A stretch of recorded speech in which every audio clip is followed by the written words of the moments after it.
Bonjour. Hello, can you hear us now? I Can you think hear me sound great. now? I can hear you. I can hear you. As long as I can hear you. This I did a podcast mostly great for me. wind chill goof. I feel terrible.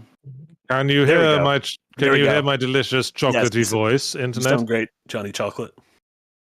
All right, well, let's try again. Hello, everyone. Welcome to the Windbreakers podcast. I'm the incandescent Yahtzee Crowshaw. I'm joined by Jay and the equally incandescent Marty. That was a Hello. really beautiful word. Yeah, why am I so bright? What's going on? I don't give a shit. I'm gonna be honest, I don't care why I'm bright. Let's talk about Cheetos, huh? Can we talk about those big Cheetos? Yes, well, Marty wanted to talk about cheating in games because he's a big fat cheater on stream, apparently. Okay, we need to sort out. I'm not able to like commandeer and say this is what we're talking about. It's yes, this was one of my suggestions, but you guys could have said anything else, and you both sounded like you wanted to talk about those. Yeah, big no, seeds. that's right up my alley. No, I'm just pulling your plonker, mate. Oh, my plonker. It's a reasonable conversation. When is it okay to cheat in games? Is it ever okay? And is there really any problem with cheating your way through games? Well, let's get the obvious point out of the way first of all. Yes, obviously it's wrong to cheat when you're playing against another person. Agreed. That is not fair. A buddy. What if you're playing against a buddy? Well, if you're just having laughs and you want to capture some hilarious prank video, then by all means. But, yeah, it's for a goof. Yes, but sooner or later, that buddy will be saying, "All right, we've all had a good laugh. Can we actually play this fucking game now?" And if you continue cheating after that, you're a fucking asshole. Sure. I have a tale of this. So I used to play games like Siege and Battlefield with a group of friends. One of them was American, and he was suspiciously good at the game, like obscenely good. But it looked legit, right? And we just thought he's just really good. Blah blah blah. And whenever in Battlefield they do like ban waves, and whenever those waves come in, while you're playing, all of the people that got banned, their names will appear on the left side of the screen. It'll go and I was playing with my friends, and this person wasn't on, and we saw this guy's name come up in the ban list, and we immediately went to Discord like, "Dude, what?" And he immediately left the Discord, and we never saw him again. Oh, so like, would it have been But like, could that have been an easy like, oh, we can all laugh at it, but still hang out in the Discord? Or was that like such a shameful moment that it was like, he had made his whole personality that he was good at these games and he was better than us. Gotcha. Chat shit. Okay, that's gotcha. The classic tale of the pathological liar getting caught out and just having an immediate breakdown and severing with everyone they know. Yeah. Yes, obviously it's bad to cheat if you're playing a competitive game against someone. It's bad to cheat if you're like trying to do a speed run. I've been watching a lot of like speed run videos from the speedrunning community lately, and cheating is a huge thing in speedrunning. Yeah. There's lots of ways you can cheat. Just pre-recording your video and pretending that you're streaming it live. That's one way you can do Splicing. Splicing together multiple runs to make it look like you did one big perfect run. Yeah. That's a big no-no. Yeah. And it upsets people because obviously people want to see these things as something to strive for, and you don't want to put yourself out trying to beat something that all along was a cheat. What's interesting, I find, is that all the people who've been caught out for cheating in speedruns were people who were once legitimate good speedrunners. Yeah. Is it like the equivalent of like an aging athlete taking PEDs, like performance-enhancing drugs, to be like, my body can't keep up with these youngins anymore, so I need something to help me? Yeah, that seems to be it. Yeah, it's like we're too addicted to the rush of beating our previous speedruns, but our body is aging, and sometimes you just try so many times and you just whiff it at the very end, and that can get very frustrating. Yeah, and then just splice them together. There's lots of theories on like why people do this. Part of it is a lot of the people are previous successful runners, and the theory is that they feel as if they've earned it already, and they've proven their mastery over the game. So this slight cheating here or there is just to enhance it ever so slightly. Never ever justified. It's extremely scummy, especially in something like speedrunning, which is so coveted, where you're micromanaging seconds at a time. That's We even brought up a similar thing when we started Battle Masters about like we just kind of have to do this on the honor system because we're all recording our things separately, and like not that they'd be spliced together, but we would generally say like for that the Dark Souls episode, we were like, all right, you can practice as much as you want, but when you lock in that this is going to be the run I'm doing, like that is the run, and there's no way of knowing we all did that, but we assume because it's like, well, your only prize is just a piece of shit from Jack's closet. Well, we're all trying to make. Worth it. Well, we're all trying to make something that's fun to watch, right? Everyone I was making Uncivil War with Stephanie Sterling back in the day. We were like 3 episodes into like a 10-episode series, and they'd won like every game so far. And like I made a stupid mistake on like a third game, and I was like, how about we just let me win this one because I think it'll be more interesting dramatically. Sure. And they were like, yeah, fair enough. Yeah. We retook it, so I won. Yeah. Little glimpse behind the curtain there. That's what you did. That's why Jay couldn't get Skyrim to run because he needed to not win. So I had a similar kind of thing where like I took the first, as you probably saw with the Dark Souls one, I took it very seriously. I was like, I'm gonna get a good run. And the second one, I only beat KC by like the skin of my teeth. But I was having this chat with Jack. It was a debate about the Skyrim one before I did the run, and he was talking about like the random people being given random things.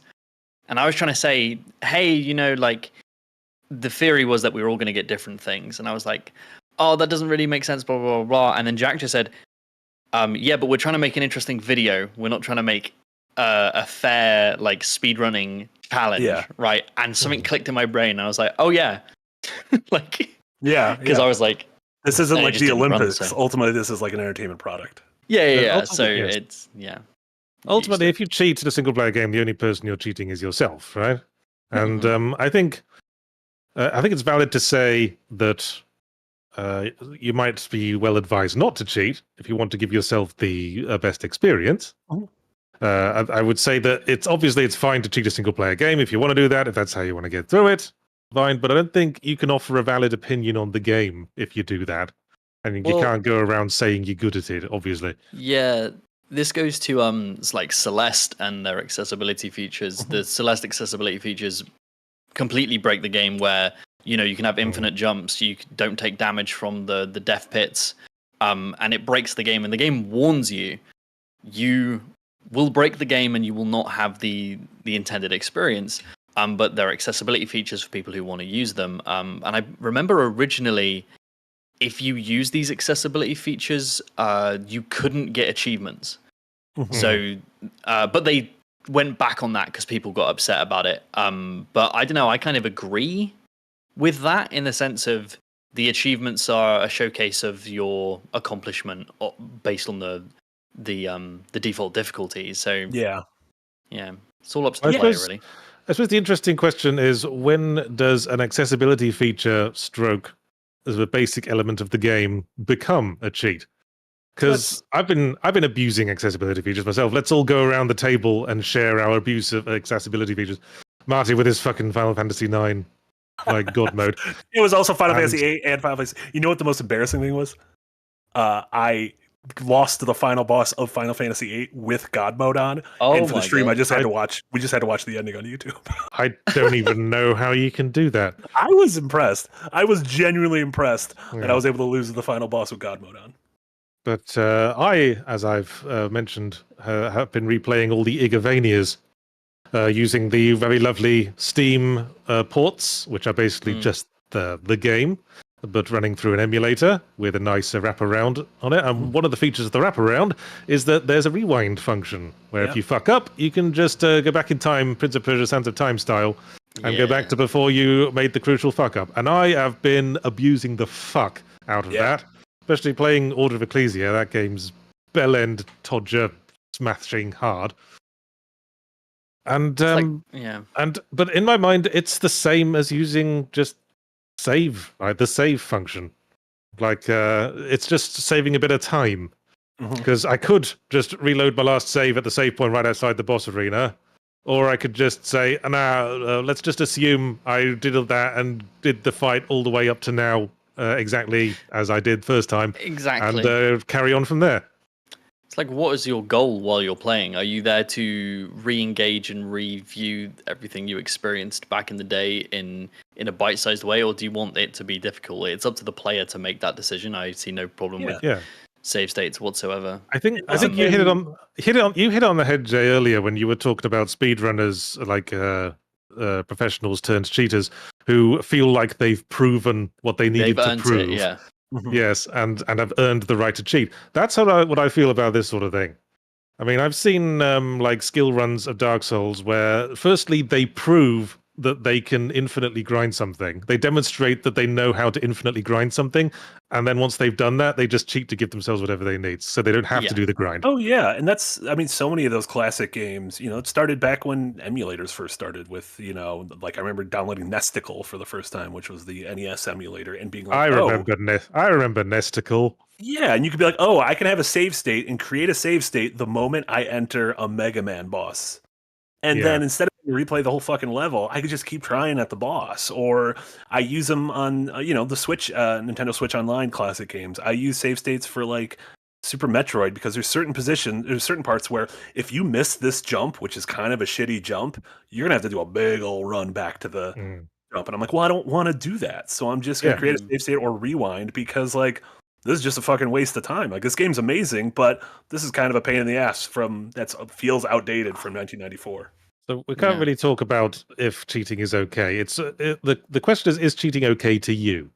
Like do you beat yourself up for doing it? And I do not beat myself up for doing it as long as in my mind I've already proved that I can do it. That's how I settled it in my internal self-esteem issues. Yeah, my example of the cheat that I did recently was on a stream on Friday I did on our Twitch channel. I was playing another Crab's Treasure, and there was just this one enemy that I was really struggling with. They were just like a basic enemy, but because you had to jump into this small confined mushroom area, he kept killing me over and over. And somebody in chat was just like, get the fucking gun out. So I just walked there normally, killed everything normal, got the gun out, shot it dead, and then just put the gun away, and then just carried on as normal.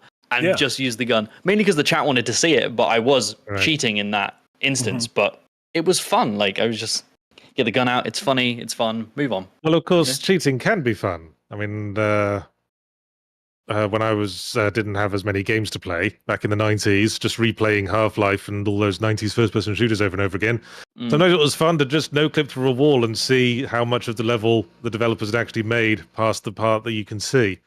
Yeah. Yeah, it's fun. I mean, when I think of, we have GoldenEye in the thumbnail here for the Nintendo 64, but when I think of a game like GoldenEye or I think of a game like the Grand Theft Auto games, I literally, like, cheats. I think of the games in terms of cheats. In GoldenEye, they were so integral as a part of, like, they were rewards for if you can make it through a level quick enough. You would unlock a cheat, and those range from, and you could toggle them in a menu. So that was like DK mode, where the characters look like Donkey Kong, or paintball mode. But then that was also like unlimited ammo golden gun, or like crazy fast speed, stuff like that, or God mode health. Ratchet and Clank was huge for that as well. Ratchet and Clank was huge for that, where you kind of like earn the cheats. Whereas Grand Theft Auto, like I remember if I'd pop open my PS2 copies of like Grand Theft Auto Vice City and stuff, I probably have written down, oh, these are like the button prompts for summon a tank or summon a rocket launcher or something, because sometimes I just want to fuck around. San Andreas flying cars, man. Flying cars in San Andreas. Yeah. Fond memories of flying around in that. Yeah. And that was like back then, like you weren't bragging to anyone. There was no way of like, we weren't showing our gameplay to anyone. It wasn't online. It was just like, I bought this thing. Like, let me do with it what I want. In the same aspect of, oh, I bought a movie on DVD, and if I want to just rewatch this scene at the end, I'm just going to rewatch the scene at the end. You don't have to be like, well, you didn't watch the whole movie. It's like, well, who cares? Well, let's get back to where a mechanic or like a feature becomes a cheat, because I was playing a game recently, I forget exactly which one it was, but as an accessibility option, the game starts you off with certain items in your inventory. One of them is just like armor that gives you 100% protection from all physical damage. And I was like, wait a minute, where is the line between just equipping armor as a standard part of gameplay and equipping the cheat armor? Is it like, it's like equipping a really good late game armor a cheat in that in this parlance? I mean, I remember I play Aria of Sorrow a lot, as I said, going through my Igavanias. but I've played Aria Sorrow a million times. And I always pick up the Clave Soulish that's past the breakable wall in like the sunken ship area, which is like so good a sword, it's not funny. It's like the best sword in the game. It's got a huge arc. It does massive damage. It buffs all your stats, and it does additional holy damage. And guess what? Fucking everything in Dracula's castle is weak to. Yeah. But is that a cheat? It's just a regular sword you can pick up as part of playing the game. Yeah, it was the same thing. Am I cheating myself going through the game using the Clave Soulish? You're rewarding yourself for that knowledge, right? It's like going back and using save states. You've earned this playthrough, so like you know where that is because you've played before. So you go and get it, and you feel rewarded for having that knowledge. I suppose in my head, like you get it relatively late in the game, not very late in the game, but once you get it, you can say to yourself, well, I've already killed all these dudes through these areas I've already been through with standard weapons. Perfectly fine just Clave Soulishing my way through it now. Mm-hmm. Yeah. Well, I remember it was like what about like exploits where you can get 1,000 of an item and you can sell them, so you can like break an in-game economy, or I remember when Dark Souls 1 originally came out, and so many new people were being like, fuck, this game's I want to play this, but it's so hard. And originally it was like, oh, if you get a bunch of arrows for your bow, you could shoot the dragon's tail off and get like a cool weapon or whatever it was. And that was like this isn't cheating, but this is an easy way to get a cool thing that could ultimately help you. What about the early parts of the game? What about glitch exploitation? Like in Skyrim, you realize you can just stand on top of a doorway and snipe a dude with arrows and he can't get to you.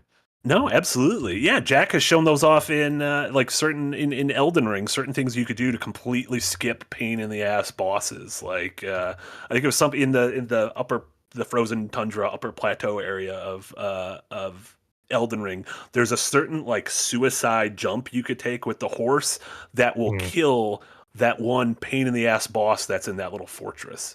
There's like a humanoid boss that's a real pain in the ass in one of the snowy fortresses, and you could just auto kill them by dying in a very specific way. And he showed that off the stream, and it's not like no one would ever accuse Jack of being bad at those games, because Jack is real good at those games. But like, it's a fun thing to show off. Yeah, it's up to you, the player, to decide whether you want to do that. And I did the same thing with when the game first came out and we got it early. Elden Ring, I completely I've mentioned this before. I used the terrain outside of Moog, his palace. I jumped around the terrain and jumped into his arena, not through the fog gate, and he hadn't loaded in. Yeah, I could have gone, oh no, I'm exploiting here, I should leave. But I didn't. I just walked up to him and beat his T-posing corpse to death. Yeah. And, I decided to do that. It's up to the player, right? The line you cross is completely within your own metrics, because we can't really lay them down concretely. Unless you're in a multiplayer game. I was I had a story from someone where they were playing, I think it was EverQuest, way back in the day, and they'd assembled a party to fight a dragon, and they'd realized they could lure the dragon onto a bridge, stand under the bridge, and then spam like area of effect spells upwards on the other side of the bridge and kill the dragon without any risk to themselves. Unfortunately, a moderator happened to be watching, and they all got banned for glitch exploitation. Oh, yeah. No, I think that's nice usage of game mechanics. Like, that isn't on the player's part. I see in like World of Warcraft when they're doing world first races, like they have raids and teams of incredibly skilled players race to get world first kills on the final bosses and stuff. They're really entertaining to watch. But a lot of teams get banned if they do something that isn't an exploit. I don't have a specific example right now, but teams have been banned or had their runs completely removed because they're not doing what's intended. This is why most like Smash Brothers tournaments like bans items, bans everything. I mean, that's how Casey plays the game. Like, does it to me? The way Casey plays Smash, which Casey streams Smash every Sunday, is like a flat level with no items.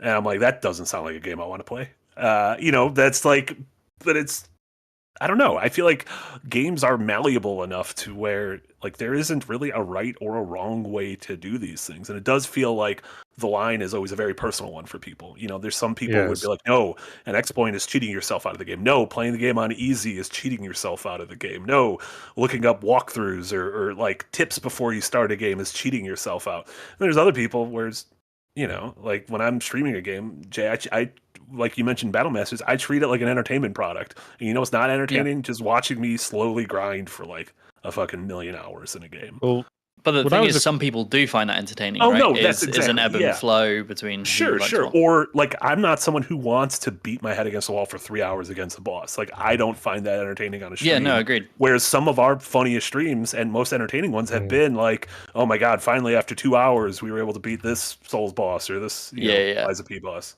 When I was a kid, I played a lot of point-and-click adventure games, and because I was a kid and therefore dumb, and point-and-click adventure games in the 90s were a little bit ruthless, and this was before the internet. If I couldn't proceed on a puzzle, I'd just be stuck. I just couldn't move on. And these were the only games I had to play, so, I'd just be stuck in this, like, one area of the game for, like, weeks, months, years even. It could take me years to finally finish a game. I'd, like, run to the newsagent when the new magazines came out and just hope against hope that maybe someone in the letters page had asked a question relating to the one specific thing I was stuck on. Yeah. Oh, And you know what? When I finally got to the end of an adventure game for the first time, that was a moment of ecstasy in I my bet. childhood life that could never be repeated. Mhm. Perhaps even one of the early seeds that made me like such an enthusiastic video game player. Yeah. That's so So- cool. And do you feel like we've Yeah. lost a lot of that? Like, because you can just look I- everything up? I do get that feeling, but that was like adventure games, which isn't the same as being stuck against a difficulty grind, where if you just keep practicing at it, you get good. Yeah. Yeah. It was about figuring out an obscure puzzle that maybe your brain isn't capable of the kind of logic. It's like a knowledge check I mean, rather than a skill. Yeah. So obviously, if we're playing a game pre-release, we don't really have the ability to just look up how do I get past this puzzle because that hasn't been written yet.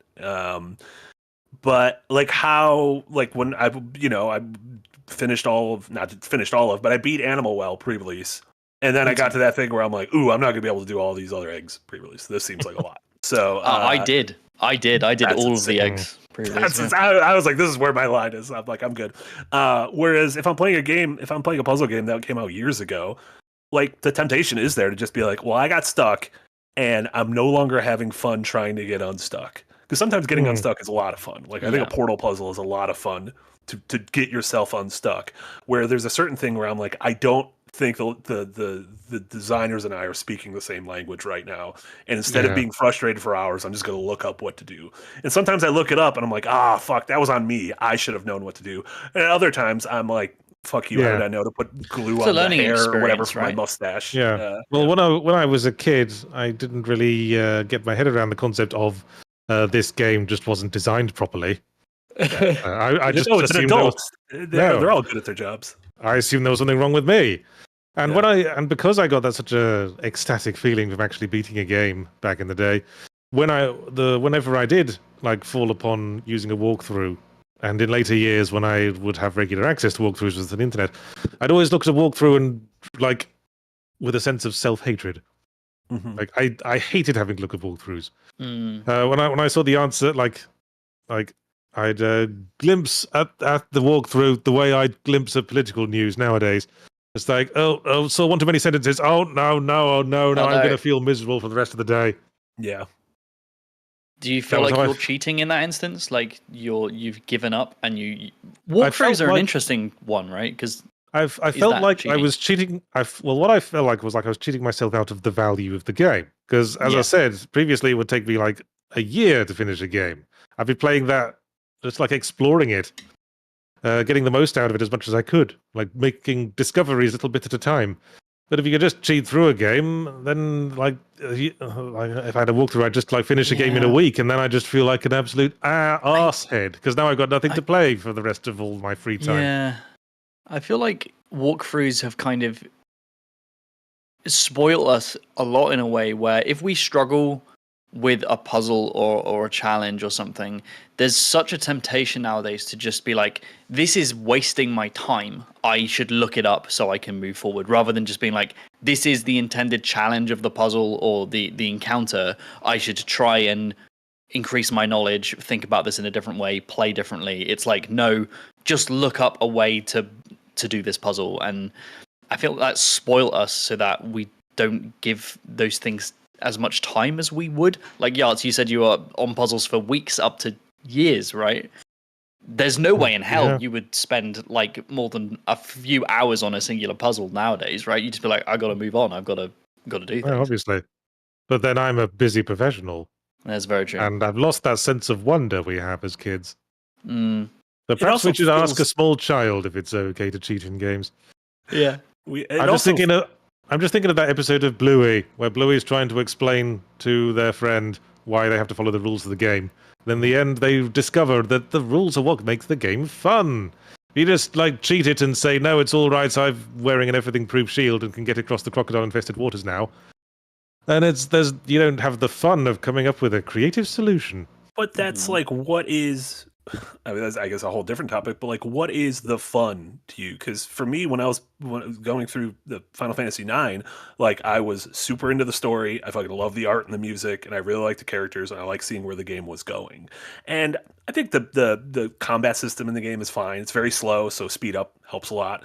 But also, like, I wasn't there to be like, can I become a master at this game? I was like, no, I want to see where this journey takes us, and I want to visit these places. And so I felt like I didn't take anything for myself when I would turn on God mode, or when I'd speed things up, or when I just turn off random battles in an area, because I'm like, there's too many random encounters right now, and I don't want to deal with them. And one nice thing with that game is it's in the corner, like you can see which ones are toggled. So at no point would anyone ever be like, are you trying to hide the fact that you're cheating? Because in the corner of the screen, there's literally icons that pop up if there's, always deal 9,999 damage, or random battles turned off. So like for me personally, like, it didn't hamper my enjoyment out of it, because my enjoyment was seeing where it goes.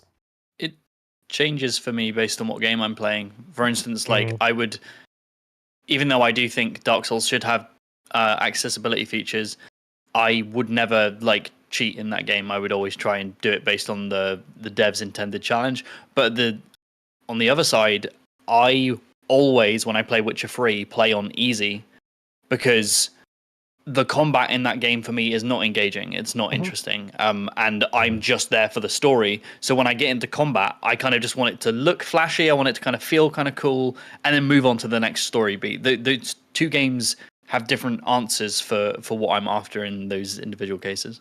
Well, with the Final Fantasy IX example, a big part of that game is doing side stuff and basically doing exploring and finding all the secret chests to the end of making yourself as powerful as possible for the difficult fights at the end. And if you do just cheat yourself 9,999 damage, you're missing out on not just like interesting challenge, but basically the whole core of the fucking game.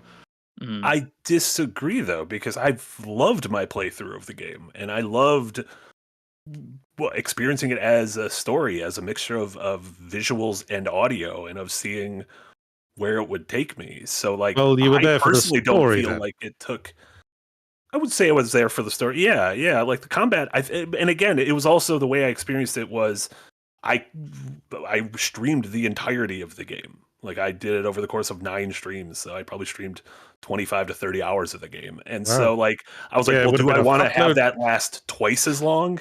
Because it's taking me hours to get through these dungeons? At least twice as long. Yeah. So, I just think, well, when it comes to those single player games, I just, I don't know, like anything in life, it's in the eye of the beholder. Shall we go to super chats? Because also, the eye of the beholder is such a mystical sounding term. Yeah, it is. Right? It's only the beholder can judge me. It's the name of a video game, isn't it? Eye of the Beholder. Or am I thinking of Beholder like a D&D like a big old eyeball or something? Did Eye of the Beholder come first before the D&D Beholder, or because the Beholder is a giant eyeball thing, right, with tentacles? Yes, but Beholder is also just a noun form of behold. Yeah. Apparently, Margaret Wolfe Hungerford, which sounds like a fake name that Yahtzee would make up, is credited for coining the phrase in her 1878 novel, Molly Bawn. Well, there you go. Molly Bawn. Well, there you go. Let's all appreciate that for a moment before I say, Dr. Theo gives $5 and says, I've used the Source Engine SV Cheats command so many times it's been ingrained into my memory. I used it on TF2, Counter-Strike, and especially Gmod. Well, it doesn't take much to memorize SV_cheats, does it, Dr. Theo? Portal, I did that a lot to when I was making my Portal episodes for the Escapist to get nice cheats and stuff. Not nice shots. I mean, you would have to like turn off the UI, turn on no clip, and change the speed. So I was in that menu a lot. So it reminds me of that. I played Half-Life a lot as a kid, but I couldn't tell you when I actually beat the final boss without having to turn on God mode. I was probably a couple of years after I first got the game. Oh, wow. I'd always play it legit right up to the final boss, then just turn it on for that. Because he was scary. He was a big stapled space baby. I don't like that. No one likes a big stapled space baby. I'm really bad in the sense of whenever I get to the final boss in a game, if I lose a few times, I'm just like, yeah, okay, cool, I'm done. Like I did that in the first time I played Sekiro. I got to Blue Eyes White Granddad and just struggled and then gave up. I did that in for the longest time. I did that in Sea of Stars. I played everything, was obsessed with it, got to the final boss, struggled a bit, and was just like, yeah, cool, I've seen it, I'm done. Yeah, and I go back and finish an Uber them, to get home instead of walking. Yeah, I'm just like, I don't want to smash my head against this. I'm gonna go do something else. Karuta Cowboy gave 70 Zaras and says, completely agree, that's why I cheated on all the girls in Persona 4 and 5. Lol. I particularly respect P4 for having Valentine's Day scenes that make you feel like a piece of shit for cheating. Yeah, if you seduce every lady in Persona 5, you get sort of the funny cutscene where your harem all meet each other and beat the shit out of you. Doesn't Sojiro tries to save you a little bit, but it doesn't work. Yeah. And it's played for laughs. But I went back and saw what happened in Persona 4 if you romance every girl, and it just made me depressed. Everyone's just really disappointed in you. But the problem is, even there's certain of those links where when you get to the 10th phase, if you say no, I want to just be friends, that scene is also very sad. And I'm like, why can't we just have not sad scenes? Well, relationships can be sad.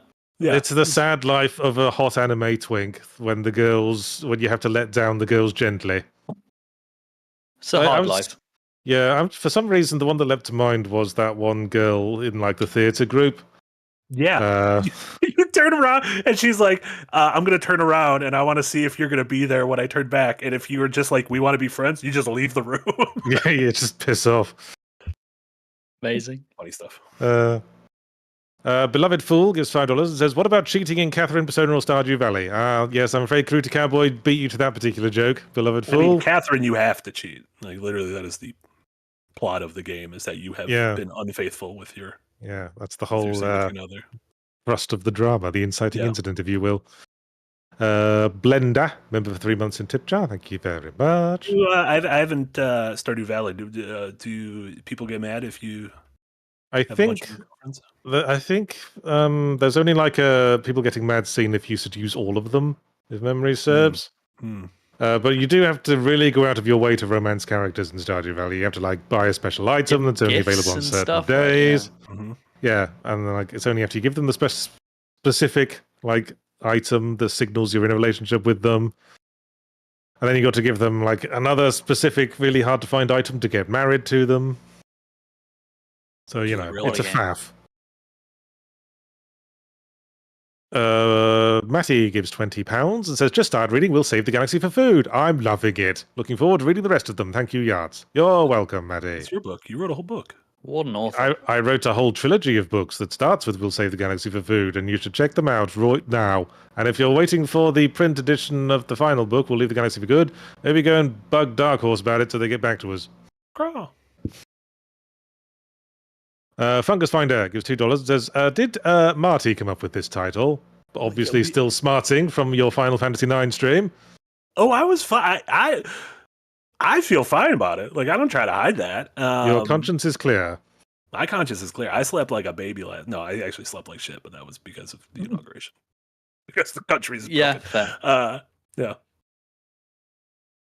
Benjamin Street from? Look at that picture. That was from E3. Oh, that was from the last day of an E3 10 years ago. Wow, look at you. You look like Stanley Kubrick or something. Thank you. You do look like Stanley Kubrick. You got some Stanley vibes. You know what? Unlike Stanley, I'm not afraid of flying on an airplane, so take that. Also, rest in power to one of the greatest directors of all time. Benjamin Street, member for 9 months in tip jar. Hawkeye Goff gives 50 Swedish kronor and says Ocean House Hotel and Grout's Mansion in Vampire the Masquerade Bloodlines are an instant no-clip zone for me. Item spawners and soul games are also nice to get going. You clip through the Ocean House Hotel? What are you, a pussy? That's like the best chapter in the game. It's like the one spooky paranormal horror chapter where there's all these like ghost effects and there's not much actual challenge to it. It's just like you walk through the house and hauntings happen. Are there games you guys replay where it's like, whenever I'm playing this game, even if I'm having a good time, I'm gonna skip or cheat through blank section because like I don't have fucking time for that. There's certainly moments in Half-Life that are like I'm probably going to stop playing the game now, and it's even odds if I go back to this particular playthrough.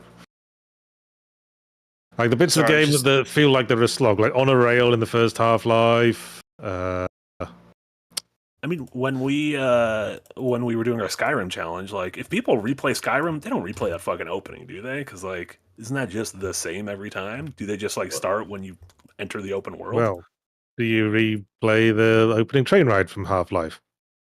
If I replayed I probably wouldn't. It's all atmosphere building, isn't it? Like, yeah, do I try to? Would I want to skip past the opening descent into the forest in Silent Hill 2? No, because it's like setting up the atmosphere. Yeah, I guess you could say the same thing about the opening of Dark Souls. Of like, do you just wait until you wake up at Firelink Shrine? I'm like, well, no, I want to get there, even though it's the exact same. I do the exact same thing every time. It's probably quite common for people to want to try and speed through those things, though, because a lot of the times the opening 20 minutes of a game are usually tutorializations, so a lot of people are skipping through cutscenes. They're trying to get past the prompts and move forward. So I think it's quite common to want to skip past that opening section, but I tend to keep it slow. Like we talked before, maybe it depends what you're there. If you want to just replay Metal Gear Solid 2 for the gameplay, maybe you skip the opening cutscene. Whereas I'm like, I would arrest you if you skip that opening cutscene. I think there's a lot you'd need to skip if you just want to play Metal Gear Solid for the gameplay. I just added Vampire the Masquerade Bloodlines to my wish list because I have not played it and it seems right up my street. So I'm gonna. Don't forget. I want to play it. Well, don't forget the fan patch that makes it actually work. Oh, isn't that cheating? Okay, sure. Oh shit! The devs didn't intend it. Oh dear. Maybe I'll stream it on the Twitch channel. Maybe that'll be fun. Moving hastily on. Bookworm 776. A second game coming out at some point too. That's been in the development. I know people on the dev team for that. At some point, being the operative words there. Bookworm 776 gives $5. Says I play Crusader Kings 2 with all the cheat codes because the entertainment comes from me imagining what a Zoroastrian empire would do to history. You do you, Bookworm 776. Yeah. Again, as long as you're not playing online and tricking other people. Alex Armstrong gives $2 and says cheat codes and mods. Yes. Cheating and hacks online. No. Yeah, I think the agreement is like if you are playing against people who are under the assumption you are not cheating and that everyone is playing fair, then that's cheating. Yes, that is a nasty thing to do. Yeah, whereas like can you cheat in GTA Online if like you and your pals are in a game? Yes, you can. Well, so if you and your pals are in a game and you're like, let's cheat just to fuck things up, that's fine. You're playing with other people, but you're still cheating, but everyone's on the same page. But I think it's as long as everyone's on the same page. I've loaded into GTA. I played quite a lot of GTA Online. I've loaded into matches where I load in and then immediately explode because somebody is hacking to make everyone on the map explode permanently. Like, to be fair, that's a lot of cheaters. That's pretty funny. It's weird that we like. The mindset of online cheaters is really weird because they're usually doing it to actively ruin other people's times rather than to feel good themselves, and they feed off of you getting mad that they're doing it. Sure. So it's a lose-lose, to be honest. You've been playing a lot of Marvel Rivals. Has there been a cheating problem in that game? Then not necessarily. There's been a couple, but they're very blatant. And Marvel Rivals, if you report them, I've reported someone for cheating, and then same day got a message from the devs to say, "Hey, we've banned them for 100 years." Bye. You got some fucking pull with the Marvel Rivals. No, that's just anyone. That's just anyone. If they get enough bans and they can prove it, they ban the person for 100 years, which is awesome. The game's free, so I mean, it's weird not to just call it a permanent ban. I mean, it's maybe funny. Perhaps in the future, if they pass their account down through the generations, Perhaps some I can play Grandpappy's account again. hypothetical future descendant will be able to play on this account again. Oh, amazing. Just seems like rubbing it in, really. Old Hunter 7. Oh, sorry. Tsunami Dusha gives $20 and says nothing. We love you, Tsunami Dusha.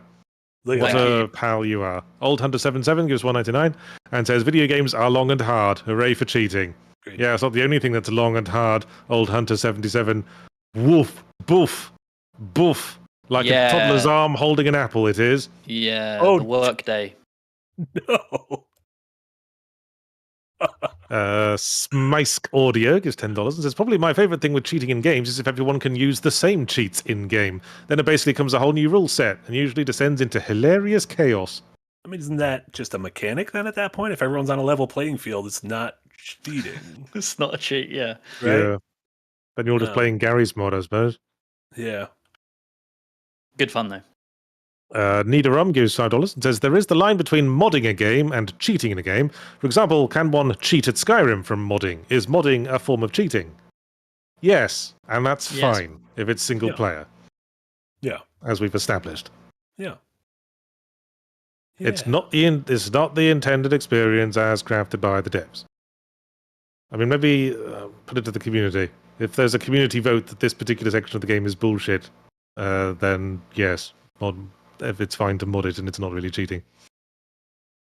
Fogs Day gives $10 and says, I play story games on baby's first video game difficulty and use God mode because I'm just there for the story. Games where challenge is in execution, like Celeste, cheating defeats the purpose. That's a good point. There are a lot of games where the challenge is part of the quote-unquote narrative, like Celeste, or it gets really hard, like something like Dark Souls, where you're supposed to do like the grindy boss runs up to the boss fights to reinforce the brutal nature of the world. Yeah, and same thing for Celeste. Like you can get to the ending, but if you cakewalked your way there, it probably wouldn't be as impactful as if you really struggled to get there, because that's what the character is doing. If you just look up all the answers in Return of the Obra Dinn, you basically miss out on the whole plot. Yeah, like you can get, and it's fine if you do that, but it's just like, well, you experience something in a very different way, and you've cheated yourself. You've turned Obra Dinn into basically an Excel spreadsheet. That is not the fun way to play the game. You have cheated yourself out of the fun. Yeah. The difficulty is a micro version of the taking years to do a point-and-click adventure game from Yahtzee's childhood. We're just condensing it down into a smaller form factor. Nick Knoll gives $5 and says, Battlemaster's idea, pick a random game to speedrun and whoever makes the most convincing cheated video wins. Get Carl Jobst to guest judge. Now there's a question. With our mutual 6 degrees of Kevin Bacon connections, do any of us have a Carl Jobst connection? Don't know who that is. He's a speed running kind of like archivist YouTuber, does a lot of stuff on cheating and also like speedrun like world records and stuff. He's a fantastic YouTuber, currently in a lawsuit battle with Billy. The dude from King of Kong of all people. Billy Mitchell. Billy Mitchell's his name. Yeah. It's funny, I went to his YouTube page and his very first video is these speedrunners were accused of cheating. 1.5 million views. Yeah, he does he's a lot a very of good YouTuber. Highly recommend. Sort of thing. That's cool. Yes. He is he Australian? He's one of many Australian. Yes, having an Australian accent really does seems to be a boost in YouTube circles. Having a posh British accent has certainly done wonders for me as well. Mm-hmm. Alex Armstrong gives $2 and says, query, dollar time savers versus cheats unlocking stuff early. I mean, so that was the Ubisoft did that thing a couple of years ago with and it was Egypt, I think, where you could buy like time savers, and it was fucking stupid then. Yeah, like, hey, pay us to not have to play our game. Yeah, I've got an example of this that might be interesting. So in a lot of MMOs, especially Guild Wars 2 does this. You can buy with the currency XP boosts, so you level up quicker. And people got very mad about it. They were like, why are you allowing people to pay money to be able to level up quicker than everyone else? And I was one of these people that was quite mad about it as a player. But then somebody came forward and was like, and said to me, oh, I'm a dad and I only have like an hour or two to play every day. there is no way I will ever be able to play as much as the other people playing, but I want to catch up to my friends. This allows me to basically have a bit of a quicker time and allows me to play. So it's all about perspective, right? It's like, I don't necessarily agree with it as a design choice. I think it's a way to gouge more money, but there are also uses for it for a specific type of player. I mean, can't you buy like specific passes at like actual real life theme parks that like let you skip lines or that kind of thing? Like, fucking global entry lets you skip lines. Like there is again, this stuff feels like a this is the eye of the beholder. This is like you do you, and if you're comfortable with this. However, when it does come to that, you do start thinking, is this game poorly designed in that? Did they purposely keep it sort of like elongate the grind so that some people would be like, oh, well, we want pay money buy to this. get rid of that. Well, That's where the issue lies. Yeah.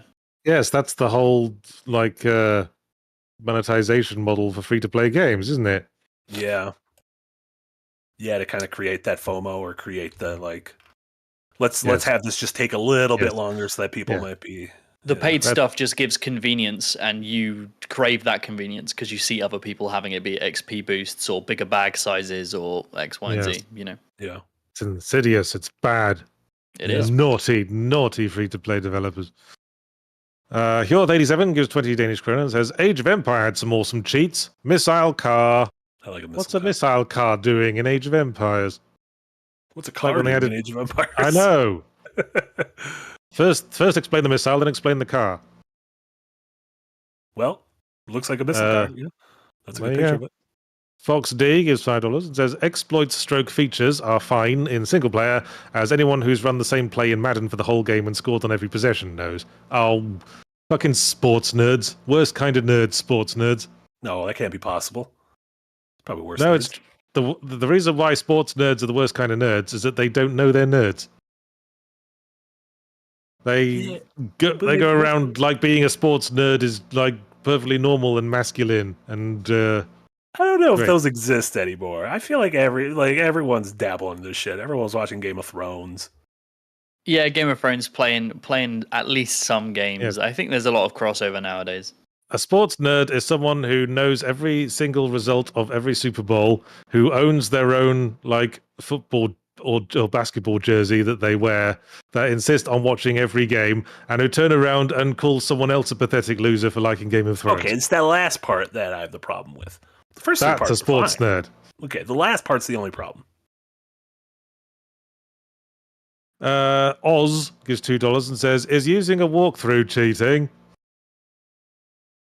Yes, and that's fine, as we established. But what about a game like Earthbound that literally came packaged with a walkthrough?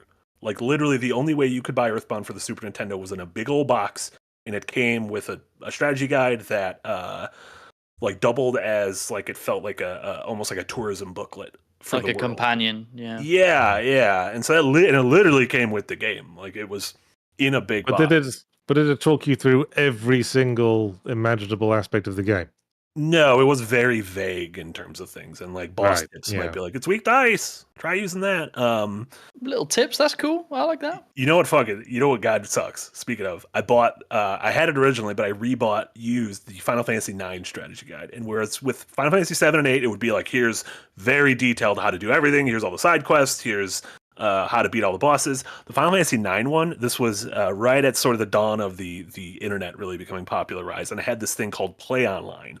And it would pretty much give you the first half of how to do something and then say, now go to Play Online and enter this keyword to figure out how to solve the second half of the puzzle. And it's like, A, that website clearly doesn't exist anymore. And B, like, internet was still like, it's in one place in the house and you can't be using the phone at that time. Yeah. But it was also it was the official guide. It was like such a like massive pain in the ass. And it's so funny now to where it's like, you have to do this one secret here in order to get the coolest weapon in the game. To find out more, go here. And I'm like, this is... Well, the way you're describing it sounds like they're doing like the universal hint system thing, where that's sort of a measure to stop players spoiling things for themselves, where there's like 3 hints and they're not revealed at first. I like that. I always like that in a game. So you reveal them one at a time? Games should have more of those in puzzles, of like, give me just a little nudge in the right direction to get through this puzzle.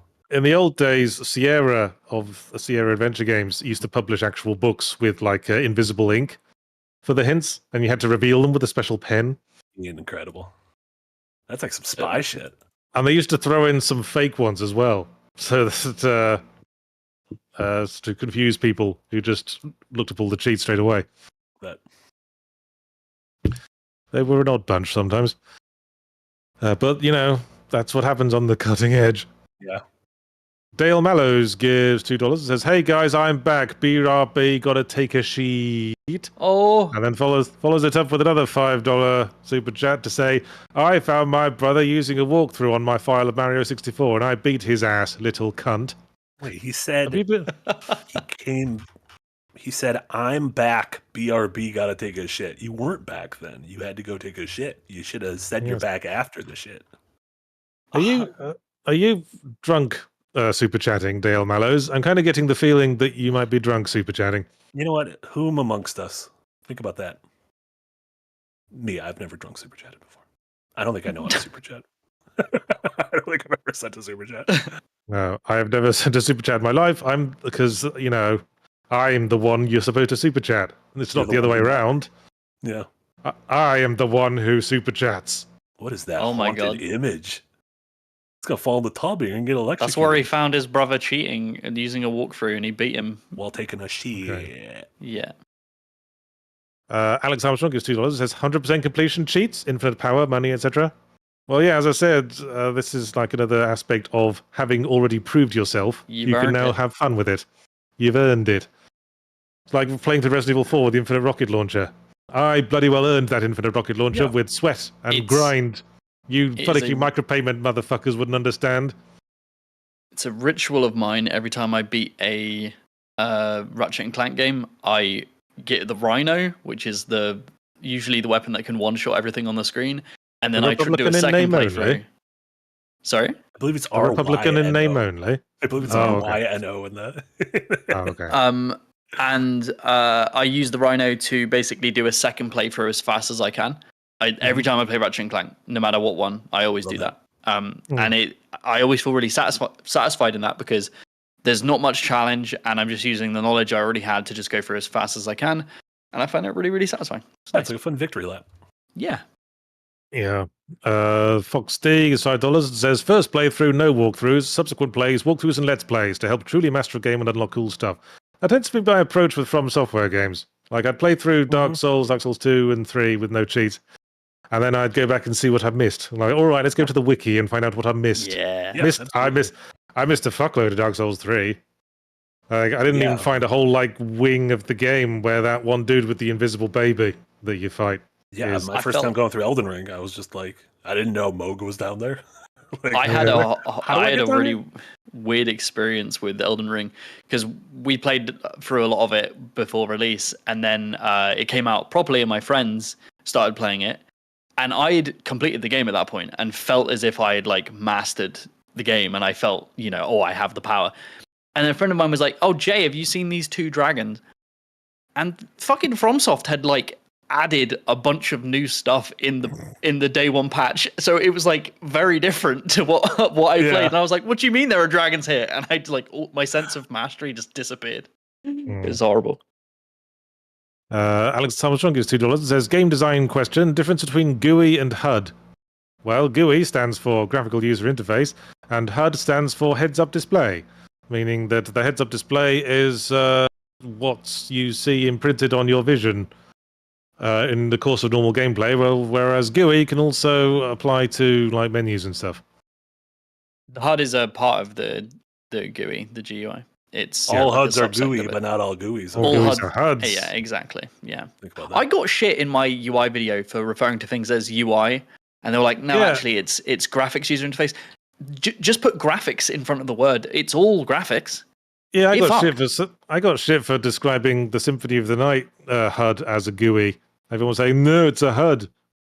I was like, "It's a GUI and a HUD." Still GUI. yeah. People get way too connected about it. Is a GUI and a UI the same thing? Yes. A UI is how the user interfaces with the product. User interface. A graphics user interface is that in graphics. It's the same thing. Yeah. Well, a UI could conceivably just referring to like the controller, right? You're pressing It buttons to involves make that, things yeah. work. It extends to the controller as well. Whereas But a graphics user graphical- interface is just its visual Graphical representation on the user, screen. yes, is what's displayed. So there is a difference between GUI and the UI. complaints you guys had with like Astrobot, where you had to like blow at certain points, that would be a UI Yes. thing, Yes. but not a GUI thing. No, so that would be a UI thing, yeah. Okay. Yes, but So they could conceivably improve it by making a better GUI.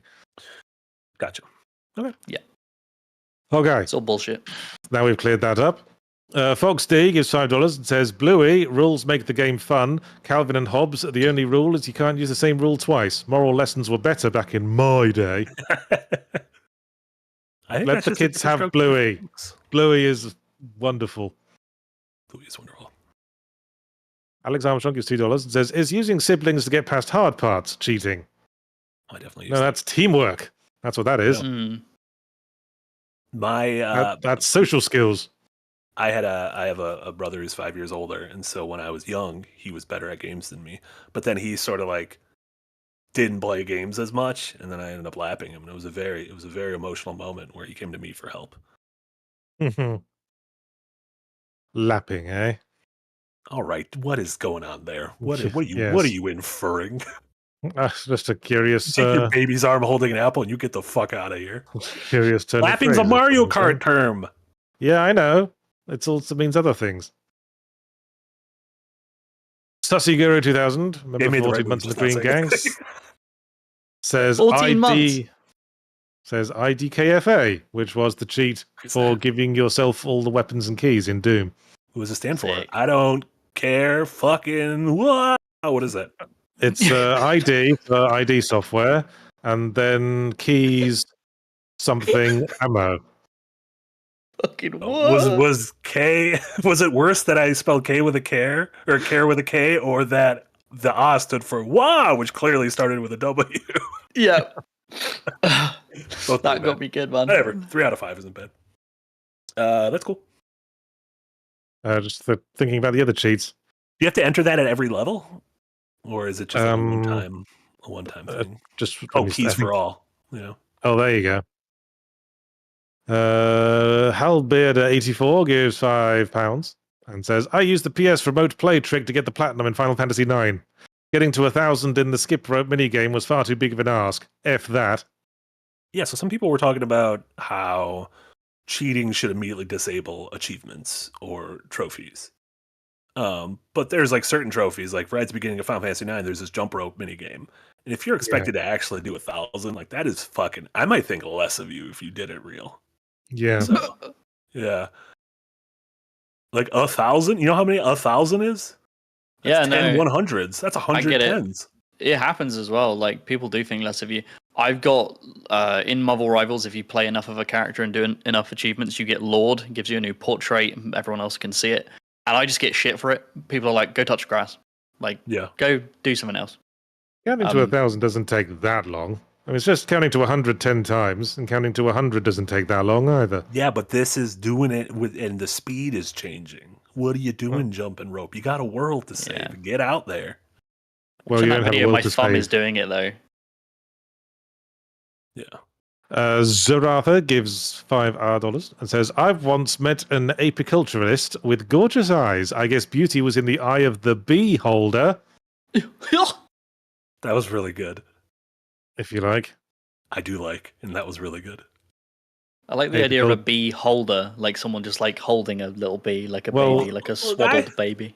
Yes, apiculturist being a word for a beekeeper. Did you guys see the Jason Statham film, The Beekeeper, from last year? I didn't. No. It was great.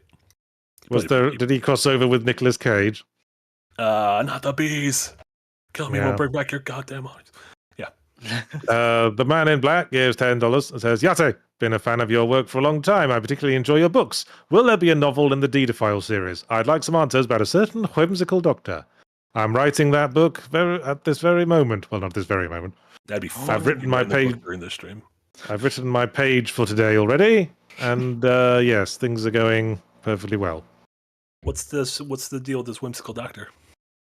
He's like a recurring, mysterious character in the Dita series who appears to be an incompetent weirdo but has secret plans and is secretly much more competent than he lets on. Ooh. Like Doctor Who? Kinda, yeah. Like Dr. Kevorkian? Like Bad Plans? More Doctor Who. Like Dr. Monroe? He had a whole island. I think it's Murrow. I don't know if there's an N in Mun. Is there? Unless there's a different Monroe that dyslexia. you're thinking of. Yeah. That's fine. Shinzu Akachi gives £5 and says, off topic, watched my first anime, Cyberpunk Edge Runners. It might just be the best show I've ever seen. Suggestions where to go from here. Sorry. I thought you were going to say it's going to be the best anime you've ever seen. I'm like, well, yeah, dog, you've watched one of them. Of Don't course it's the best. apologize to me. I've done a whole video on animes I've liked back on Extra Punctuation way back in the day. Go watch that. Cyberpunk Edge JoJo's Runners is fantastic. Hi. JoJo's Bizarre Adventure. Do it. Get past season 1 and you'll have a great time. Yeah, watch Easily Cowboy consumable Bebop as things. well. Cowboy Bebop, Neon Genesis Evangelion. I'm not that. It's the second one's not easy to consume, but it's. No, I don't really like finite. Evangelion as much as Cowboy Bebop. I think Cowboy Bebop's an easier watch. I think Evangelion Agreed. is a richer watch. IMO. Cowboy Arcane, Bebop if you is count one of Arcane those. as anime, Arcane is similar to Edge Runners in my mind. Well, Cowboy Bebop's one of those breakout animes. It's like, this is good, and not. You don't have to qualify that with for an anime. Well, it's also like been- so. Oh god. It's influenced a lot of like Western media over the years. Like, it basically coined the whole concept of cowboys in space. I think it's also like I would recommend Cowboy Bebop to anyone, whereas Neon Genesis Evangelion always comes with like a little disclaimer Yeah. of like, If you're fine with cranks off at the hospital bed of his friend. I mean, if you're fine with the usual anime trappings, you know, underage girls being horribly sexually assaulted and just horribly assaulted generally, then go nuts. And wearing weird form-fitting sexy outfits. That's all like part of the course for anime. Yeah. What a show. Ain't none of that shit in Cowboy Bebop. Sexy ladies, yes, but full-grown adult ones. Who take charge of their own sexuality, etc. Yeah. Boom. Quincy Martin gives $5, says, fully convinced no one ever beat Yu-Gi-Oh! Forbidden Memories without cheating. I don't believe anyone's ever played Yu-Gi-Oh! Forbidden Memories, full stop. I certainly haven't. We'd have to get Jesse Schwab in it. Jesse Schwab is a resident Yu-Gi-Oh! Expert, and I believe he had a video go up on his channel recently about some of those Yu-Gi-Oh! Games. And they're just coming out with like a Yu-Gi-Oh! collection. There's like a fucking million Yu-Gi-Oh! Games, and they're coming out with a collection, I believe, next month or in March with all of them. Or a bunch Oh my of them. god! I never watched Yu-Gi-Oh! I stopped watching anime for like a solid like 15, 20 years, and then I've just recently got back into it a few years ago. I watched a fair bit of Yu-Gi-Oh! The Abridged series without having watched the default. Yu-Gi-Oh! version. Abridged is great. Yeah. Yeah, it's pretty funny.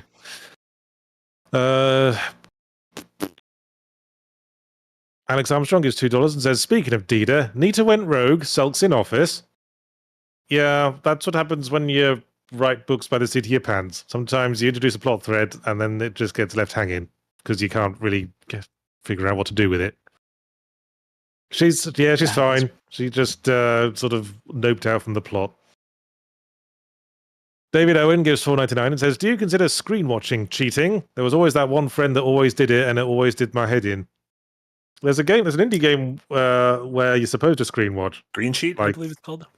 Yeah, like every character is invisible. So you can only tell where they are by watching other people's screens. It's like a simple, That's almost awesome. like GoldenEye multiplayer shooter, but the characters don't show up in the environment, so you need to like figure out where they are by looking at the other screens. Yeah, That's we would. really cool. Did you guys ever like when I was in college, we played a lot of GoldenEye and a lot of like Halo 1, and there would be a point where people would like try to create and it would be local multiplayer, try to like create using like fucking pizza cardboard boxes, like create like this team sits over here and this team sits over here and there's a box in the middle, so we can't do that. Well, it's not really a thing since split screen gaming kind of stopped being a thing. Sure. And these days it's as likely to be a co-op game like fucking It Takes Two. Yeah. And I feel like there's a difference of like, even like if you do split screen, just Mario Kart races, screen sharing doesn't really help you that much. Whereas like, someone at level can obviously help out. Yeah, GoldenEye is absolutely a game you can screen cheat if you're playing the split screen multiplayer. Yeah. IUPUI9, member for 12 months in the Green Gang, says, I loved another Crab's Treasure with reduced damage. Yeah. Is that a cheat? Is that It's an I accessibility assume- feature, I accessibility? believe. But again, like, if you just equip armor, you reduce damage. Yeah. Is that cheating? To equip armor? Yeah. It's Question for the ages. explicitly in the accessibility features. It kind of implies Yeah. that it goes against the game's normal challenge. So, Well, as long as it is explicit about it. Yeah. Sussy Guru 2000 gives €5 and says, yeah, griefers are the worst. I just don't have a lot of multiplayer experience, so that's why, like, maybe no that's why one I'm so disagreeing laissez-faire with about that. Fella Guy gives $5, says 100-year ban. Yeah, you can tell the developers are from China.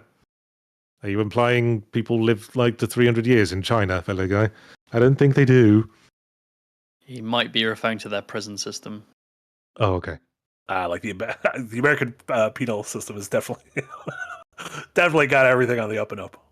It's a bit. I'm not well, assuming you're American, by the way. you know, the American rule of law has taken a bit of a hit. I always thought if someone got convicted of crimes, they had to, like, you know, get punished for those crimes. But apparently, that's old thinking. Yeah. Mm-hmm. And that a Speaking president shouldn't make billions of dollars off a bullshit crypto scam of their very dumb base days before they are. Yes. Motherfucker should never have been allowed to run for president in the first place. Of course, he might have won because he has this very individual skill of being able to sucker incredulous people, and turns out there's quite a lot of those.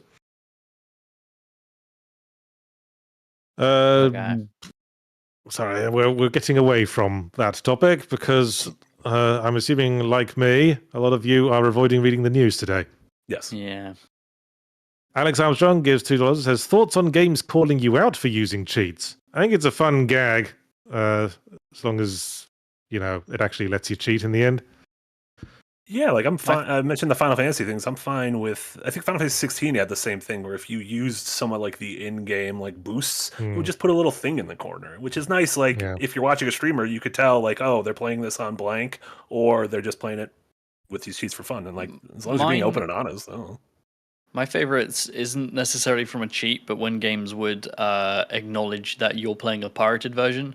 I think it's Serious Sam that would let you play for like 5 levels and then spawn an unkillable one-shot scorpion that would just hunt you. I love that shit. That's so good. I love that shit. I like in the Stanley Parable, if you try to use the traditional source engine cheats, they transport you to a police cell and the narrator berates you for it. Because that's funny because there's no reason to cheat that game. Yeah, there's no like friction, right? Yeah, there's no combat. It's just a walking sim. Just Existing 45, member for 12 months in the Green Gang, says, can't get myself to play anything. Frowny face. Advice? Question mark? I don't know what to tell you, man. I don't know what you like. Yeah. Just think of something you like. Some people are, I know people get in ruts where it's like, I haven't found anything I've really connected with.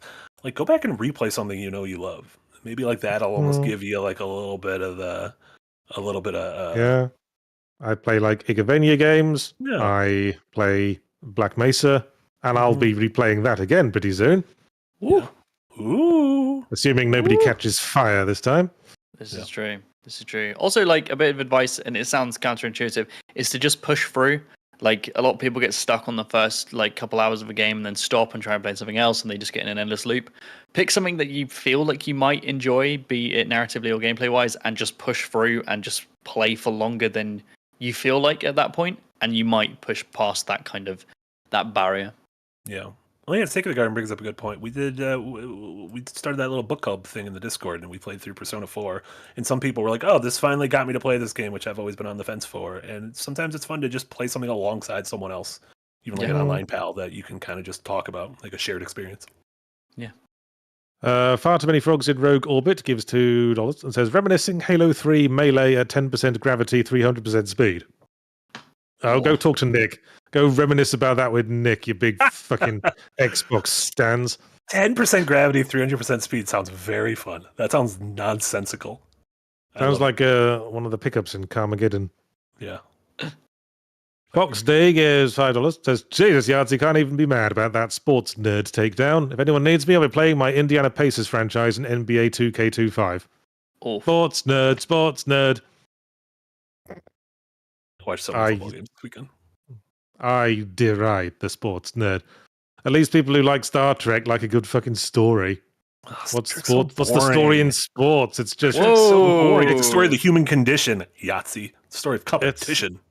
It's every story ends the same. Ball goes in net a certain number of times. You think Star Trek is boring, Marty? I think Star Trek's super boring. You know what wasn't super boring?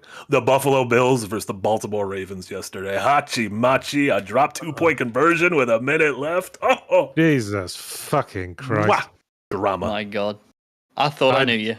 I would just watch a repeating footage of the camera tracking up Councillor Troy's jumpsuit for the entire time you were watching that sports game, and I'd have a much more enriching time. I don't know who this Councillor Troy is, but I'm kind of interested in what's going on there. You need to watch Next Generation, man. It's so good. Boring. I don't wanna. Yeah. We got so many sports games to watch. Yeah. We got football. Squirtle Squad 420 gives $5. It says, after beating a game with character stats, BG3, I like to make a character with max of all stats and play through on the hardest possible difficulty.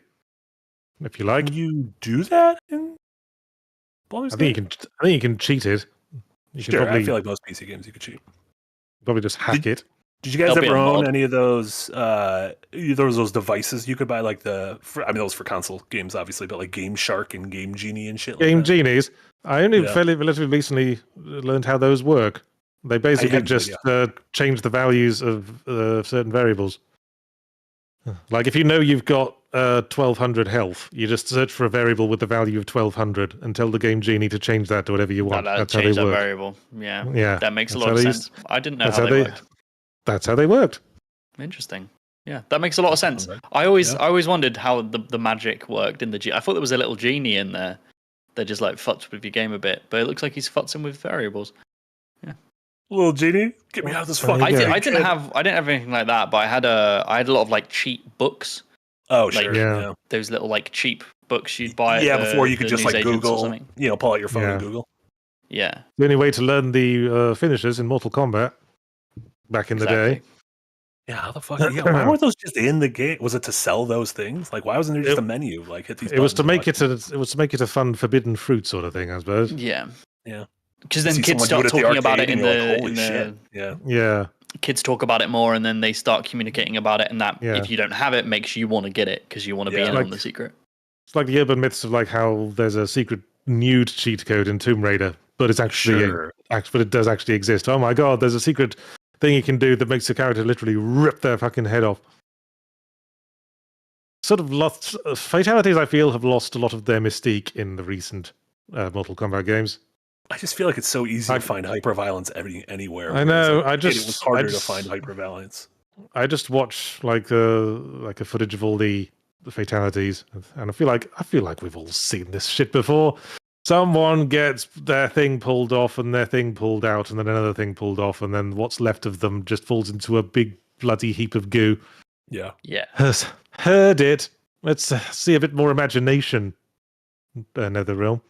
Yeah, Mortal Kombat. The fatalities never really did anything for me.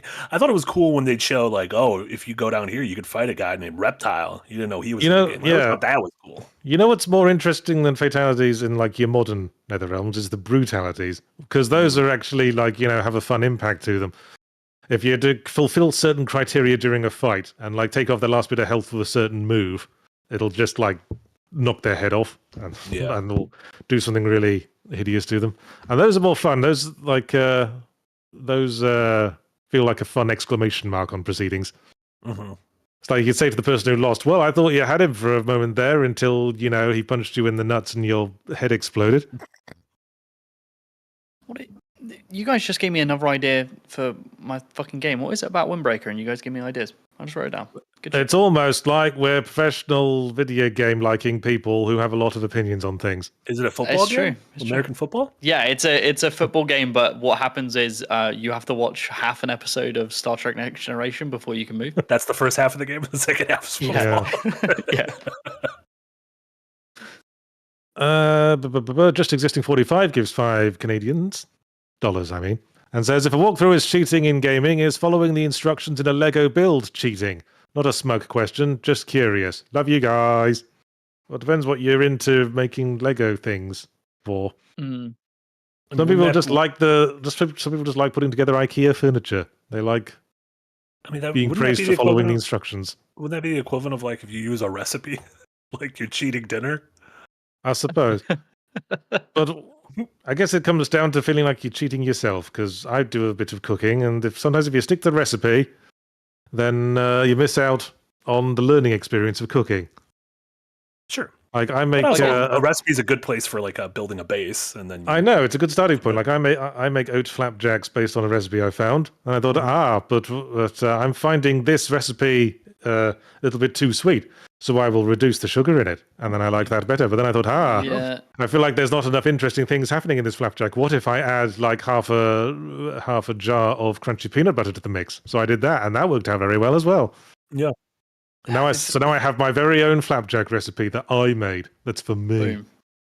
And do you not have to use you don't have to follow it anymore? You just know it. Pretty much. It's a very simple recipe. Flapjacks. It's like oats and syrup, and that's about it. And some recipes say to use butter, but I use coconut oil because it solidifies better. Ooh, no, that makes a lot of sense. There you go. For the Lego thing, it comes back to the developer's intended experience. When you get a Lego kit of a dragon, the intended experience is not for you to take all the pieces and try and build a dragon. They do kits like that, but the intended experience is to follow the instructions, right? So that would be a jigsaw puzzle in that case. Yeah, they do those. That is the difference. You guys don't download instructions with jigsaw puzzles? Well, you don't need to download a jigsaw puzzle. It's on the fucking box. Piece 47. Using the box is cheating. Quadrant. Knowing what the finished picture is in a jigsaw puzzle is cheating. The piece facing you is cheating. Buying a puzzle, turn them over, and they're all like grey backwards. Let's not. Let's fucking not. Far too many frogs in Rogue Orbit. Gives $5. There's also another thought. Doom Eternal and Trepang 2 have unlockable cheats that make everything a cakewalk if you find floppies / complete hard levels. Yeah, it's about I think that's cool. Yeah.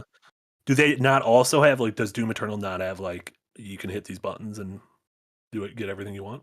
I don't think so. We've moved away from the button combos because I think having to hunt them in the environment is a extrinsic reward that can give something tangible to the players. But with codes, people just look them up now, and there's no reward moment in that. So I think it's much better to do it in world. I miss when the cheat codes were funny jokes in themselves. There was a game on the Commodore 64 called I think it was CJ's Elephant Antics, where the cheat code was a string of swear words, and they did that because that meant magazines couldn't print it. Oh. Amazing. They did print it. They just printed it backwards. It was the opposite of that is I think it's Spider-Man PS1. If in the cheat codes, if you try to put in a rude word, Spider-Man swings down and punches the word out. I remember seeing that. Yeah, that's clever. Yeah, he doesn't cuss. That's why he's a little mama's boy. Or kill. No, he's a aunt's boy. That's not an uncle's boy. Hides his eyes. Gives £9.99 and says, recently I switched to peaceful mode for the first time in Minecraft because I enjoy it more. Held off because it felt like cheating, but I eventually came to the same conclusion as you guys. You want to build, so build. Yeah, you want those fucking zombos everywhere. Find your own fun. A lot of the times in games I'm playing them and the combat just slows me down and I just don't want to do it, and I want to do the exploration and I want to do the other stuff. Hence why on subsequent playthroughs of Elden Ring I tend to do a magic build because I like the exploration more than I do the combat. So I just want to kill shit and move on. I like the combat for pacing out the exploration a bit. For sure. But on subsequent playthroughs, I mean, not like a beginning playthrough. Well, it's kind of like cheating. Magic in Elden Ring is cheating. Combat gives me the sense of the grand adventure, Yeah. There has to be some resistance to make it interesting. No, of course. Fusionator gives $5 and says the best recommendation for puzzle games someone can give me is that if they had to Google a puzzle's answer, they felt like it was their fault. Yes. Okay. That's the one. Yeah, that's 100%. When I look up a solution, it's like, oh, I should have got that. That's great. Whereas when I look up a solution and I'm like, how the fuck would I have ever gotten that? I'm glad I looked it up, and the developer should go to jail. Just Existing 45 gives $2 Canadian. Says, me, a Yahtzee stan, have laughed due to Marty often. Me? That's the first start of that sentence made me think it was going to be a palindrome or something. No. Me, a Yahtzee stan. You can like all three of us. It's fine. Yahtzee won't get mad. Never. He'll probably get a little Never. mad if you like one of us. More, but I don't know. I think Yeah. you should all like me best because, well, for the obvious reasons. You got some bad opinions. Because I'm great. Got some bad opinions. Yeah, you John say some Brooks. problematic stuff, but That's what makes me great. I got an edge. a floppy John- edge. John Brooks, member for 14 months in the Green Gang, says, off topic, secret level, well worth a watch. I agree. I need to check it out. I haven't done it yet. Some of the low points. That was the anthology series of animated movies based on short films based on a bunch of different games. The highs I thought were really high. There's a couple episodes I absolutely loved, including ones I would not have expected. There was like that second to last one in the game. I literally can't remember. It's like a free to play MMO or something, or free to play MOBA or something. And I thought the episode was great. So there you go. Alex Armstrong is titleist says, with the Switch 2 out, glad it's not called Switch U, what do you think the next Mario Gammon Soiree and Smash game will be called? Ultimate equals final, after all. What's a gammon soiree? Yeah, that was a term I invented in Zero Punctuation for the Mario tentpole game. Gotcha. As in not like the spin-off or an RPG or something like that, like the full-on Mario Odyssey, Mario Sunshine, Mario 64. It might be Mario Odyssey 2, honestly. I hope it's not. I hope it's a different thing. But Odyssey 2 would make sense because Odyssey sold a shit ton of copies. And it's on the 2 console, and they do historically they do like doing that. Yeah. It's going to be called something like Super Mario Universe, and it's going to be the first full-on Mario open world game. Calling it now. I agree with the open world part. Yeah. I don't know what the name is going to be, whether it's Odyssey 2 or something else. Yeah, I don't know. Smash. I don't know. If they call it Odyssey 2, people will get confused with the Magnavox Odyssey 2. They don't want to do that. No one will get confused with that. No one will get confused with All of the dads will get confused on that, but I've got news for you. They're already confused. It's due to the age. Well, maybe it's because I'm a dad, but when you said Odyssey 2 just then, my first thought was the Magnavox Odyssey 2. I think that's also a very like European or British, because I don't know any American who would get confused by that. Well, it wasn't called the Odyssey 2 in Britain. It was called the Philips Video Pack. It was in the West. It was called the Odyssey 2, you idiot. I'm the idiot here. Fucking imbecile. And I just happen to know as an adult, because I've done my research when I became a game journalist, that in the West it's called an Odyssey 2. How far I was born, it doesn't matter. At the time when I was playing with it as a kid, I didn't even know what it was called. It was just the thing you play games on. I had to look up retrospectively what it was called, Philips Video Pack, and then discover that in the West it was called the Odyssey 2. That was the journey I went on. I liked playing good games. This entire conversation has convinced me that they wouldn't dare name it Odyssey 2 for these exact reasons. There you go. That's true. George Lucas is a great point. Christopher Nolan's Odyssey is also coming out soon, in a few years. Well, I thought it would make sense not to name a console after an English word for urine, but Nintendo have proved me wrong there. And it's sold a lot of copies. And then the next Smash, I don't know. The rumor is that the next kart, which they've shown off, might not be Mario Kart 9, but Mario Kart 10/X, because maybe they consider Mario Kart Tour to be the 9th Mario Kart game. Oh, who fucking better not cares? Think about that. I don't know. Yeah, the problem with escalating names is you do get the Ultimate, and you're like, how do you get above Ultimate? That's why everyone who's named their game Infinite fucking shot themselves right in the dick. Like Smash Universe or something, where like it's like you've just upgraded to everything in a spectrum, and they just get infinitely more games to come in. Like, more indie games. Toffee. Yeah. Hello, Tove. He decided to poke his head out.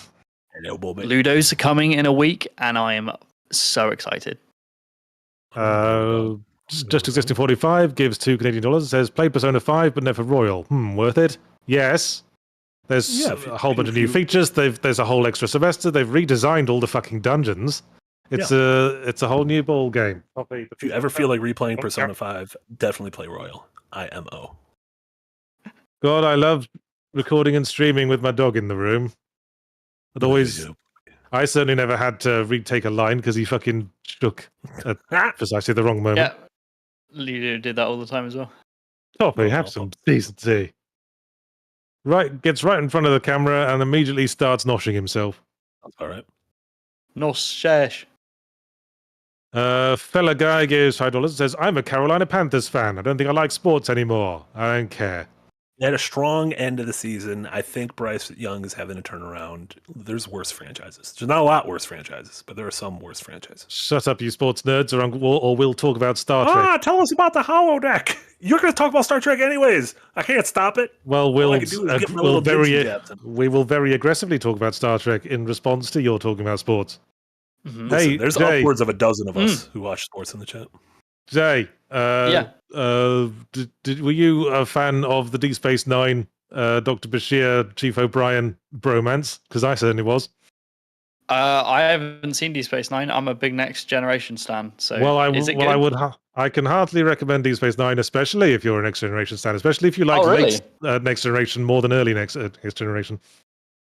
When you say early Next Generation, do you mean like season 1 and 2, or like towards 3? Early, like season 1 and 2, I'll when dig Gene that. Roddenberry was still around and it was still a bit weird. Yeah, there's a bit of a weird edge, and Tasha Yar Yes. was in the weird rape But planet. I used to think like post season 2 TNG was my favorite Star Trek. Then I watched through Deep Space Nine and decided no, Deep Space Nine is my favorite Star Trek. Damn! All right, you've convinced me. I will. Friendship will- ended with Data. Dr. Bashir is my new best friend. Boom. Adding it to my Steam wish list. All right then. I think that's enough talking about Star Trek to counterpoint Marty's talking about sports. Are we back? I believe in Doodoo Man gives $5 and says the GTA cheats that just kill you. Best provided after giving your mates 2 or more fun cheats to have them re-enter them. IRL griefing. That's a good goof. Oh yeah. That's a Remember good living. in olden times people would ask for something, would ask about how a certain control works in like Counter-Strike, and everyone would say try pressing Alt F4. I Oh, still get what a confused time with that that was. stuff. I don't know how any of those things work. The ultimate one is somebody says, "Oh, my computer's running a bit slow," and they're like, "I know how to fix that. Delete system 32. That'll speed up your computer." Oh, Dumb. it's all Classic. in fun. Fusionator, remember 14 months in the Green Gang, says, I like putting together IKEA furniture, shame me. No, I like it. I like it. Yeah, well, you don't want to do it every day, but it also means Humans at the end of it, like you usually following have a cool instructions. You know, I mean, Yeah, it's not the best furniture. When I moved into a house, we pretty much went through a gradual process of trading in our IKEA furniture for nice, Yeah, already that's put amazing. together, it's a good expensive starter furniture. stuff though. It's Yeah, starter affordable. furniture. Yeah. Like Starter my stuff. If apartments in you- my 20s were absolutely filled with IKEA furniture. Yeah, I think everyone's was. It's how you fill the space in your first apartment. Yeah. Also, you get Juicy- little hot dogs when you go there, so think about that. I like the Swedish meatballs. Ooh. Both Fuck good. yeah! I used to go. We had a weird one where I lived in Exeter in England. We had an IKEA there, and me and my housemate Sam used to just go to IKEA to just walk around and have food, like go get some Yeah. meatballs and then leave. It's good And shit. that's why Exeter is called Sexeter by some people. It's exactly why. Yeah, because all of the meatballs. Exactly. I don't know where I was going with that. Juicy at Jeff that gives big $5. Juicy Jeff gives $5 and says, does pleading, bargaining, or extorting count as cheating? Thinking of Worms, Armageddon 64, and watching someone plot the next turn with the home run bat. Oh, I that's mean, you can. pleading, bargaining, and extorting. That's not cheating. No, Yeah, just like playing that's the game. part of No. like if you're that's how playing you're supposed to Dokapon or play something. Monopoly. Yeah, if you're playing Dokapon and 2 players decide to sort of like form a union where like we're not going to attack each other because we got to gang up on this person, that's not cheating. That's just gamesmanship. Ryan Betts gives $2 and says, Yachts, how many characters are in this super chat? 1 second.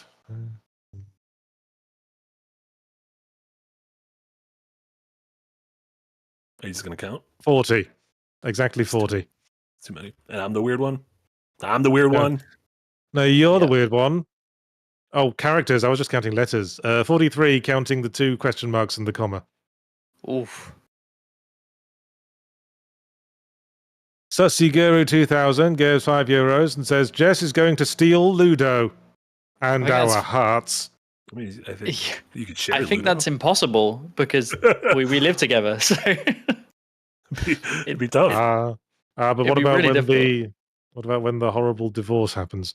well, then I will fight to the death for Ludo. I will kill. paying so much to get her over here. I'm not going to lose her to that. Fungus Finder gives $2. Says, haven't had a British moment yet for Marty, governor? Listen, the Star Trek moment counted as a British moment. That that doesn't count. Hey, Jay, what was your favourite season of Red Dwarf? For me, probably the first, because I have fond memories of it as a kid by watching it on reruns. I think it really came together around season 4, maybe season 5. When did it fall for you? Because you don't like the recent seasons, do you?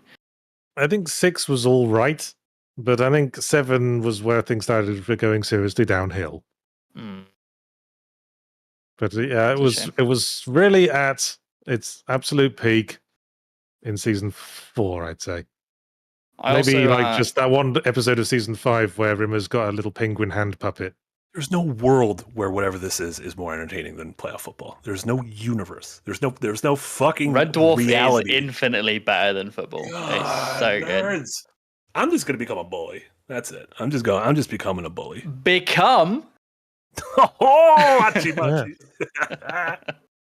And Just Existing 45 gives $2 Canadian. Says, enjoy a good ear rub. Call me a Ferengi. Hehe. I understood that. Well, I didn't realize Toffee was a Ferengi. I understood that. He's a fan of ear rubs too. Speaking of pleading, bargaining, and extorting, Ferengi time. Ferengi time. Is that the spot? Is that the spot, Toffee? Oh, No, crash, yeah. crash. Oh, yeah, puppy. Oh, crash that bottom. Scritching on the butt. Scritch above the tail. That's the spot. Scritch above the tail. What a cutie. He's a sleepy boy. Yes, well, that's all the super chats. So thanks for watching this instead of watching the presidential inauguration. Probably gonna just ignore the outside world playing video games the rest of the day. Yeah. What are you guys gonna do? We'll play Madden 97. Don't do that. I'm playing through all of them. I got to get to the. No, I'm not. Oh my god, I would actually watch that. I don't like Madden games. Madden games are very fun to me. Good. I am going to be at the Patreon movie night, which is in just over an hour. Yeah, just under an hour. Just under an hour. The other direction of And don't forget the rest of this week's content. Fully Ramblematic on Wednesday. We'll not be covering any specific game, but we'll be covering a specific new indie genre that I find interesting. Ooh. Puzzle platformers with a twist? No. Although puzzles might be involved. Puzzles. Love puzzles. I've also got a semi-Ramblematic dropping on Thursday and my usual Wednesday stream, Yahtzee Tries, where I'll be playing a couple of new games that interest me for an hour for funsies. Hell yeah. If you missed Yahtzee Tries on Sunday, we'd put out the edited video the last couple of streams. That's always fun. I've also got a special one-off stream on Friday where I'll be playing Black Mesa, the game, with Jay and a couple of the devs of Black Mesa. We were going to do it a couple of weeks back, but then someone's house caught fire or was at risk of catching fire, but I think that's all been strained out now. All straightened. And yeah, that's it for my stuff, I think. Plug away, either of you. Jay. Oh, got Design Delve coming this Friday on the design of Marvel Rivals and the specifics on why I think it's found the success it has. We've got the Black Mesa stream on Friday as well. And I guess I was planning a personal stream next Friday, but I guess not now because we'll be doing that instead. But that's fine. And then on Sunday on my personal channel on Twitch, I'll be doing the Ludothon stream, little fundraiser to help try and raise some money for getting Ludo over here. So check out, go to Design Delve on Twitch if you want to hang out for that. And yeah, I'll see you there. What are you gonna play for that stream? Do you know? Lots of party games, a bit of party stuff, a bit of sweaty stuff. Some people want to see some multiplayer game stuff. So we'll see. And maybe if we do raise a little bit of money towards it, I'll do some stretch goals. And knowing me, they'll probably be weird. So let's don't make another video live on stream. That was too difficult. You wouldn't say That was really feared- difficult. feared I don't for think your I'm health. ever doing that again. It I was truly, great. truly feared for your health. Big week, like Jay mentioned, for Phoenix tier members. We'll be watching Hackers for a monthly Patreon movie night. Starting, the room will probably be open in about 45 minutes. I'll see y'all then. No hidden gems tonight. The crew's got a couple different things, but I believe Nick might be streaming something. There might be a stream this evening. I'm gonna be honest. I don't know. There's no way to know. But we'll be back with normal streams the rest of the week. Rewind is back tomorrow. We're going to be talking about, of course, the passing of David Lynch, someone that Darren and I hold near and dear to us, as well as all sorts of other stuff. New backdrop tomorrow, new Firelink on Wednesday. We got a semi-Ramblematic this week. Oh, and at noon on Thursday, we're going to be streaming the Xbox Showcase, where they're going to be showing off and possibly dating the new Doom game, South of Midnight. And there's a lot of scuttlebutt over a secret game. I didn't even realize they'd held hands. Yeah, well, they did a drunk, sloppy hookup, and now they got to figure out what are we. So that's gonna be very exciting. So tune in noon on Wednesday. Liza P will still be after that at 3 p.m. I believe on Wednesday, and then we're gonna figure out what we're doing with that Metroid slot, because we beat Metroid Prime. Casey did it. He beat the Prime Metroid. The phrase "drunk, sloppy hookup" implies the existence of a drunk, very well put together hookup. You know what? I'm sure 1 out of a million. It's got to happen. You can believe, yeah. Yeah, You can make things happen. We got a couple of last we've got some last minutes. Susigura 2000 gives €5. Says the Bashir Garak implied romance was made sort of canon in the penultimate episode of Lower Decks. Who cares? And then Eric. Eric. Him again. I was using a member chat. I guess that's all right. Says, did we really forget dumb cheats like Big Head mode that were just visual gags but didn't change the gameplay? Did they bring it? Yeah. Well, who cares? Yeah, that's really rude of you, Eric. Really rude. Eric was holding on to that filter all the whole fucking stream, waiting for someone to bring it up. It seems you should have done it just like very slowly to see at what point people would notice. Like that, every 5 minutes, Jay's head gets slightly bigger. See if it works on Toffee. I don't think it Toffee will. might need to sit up.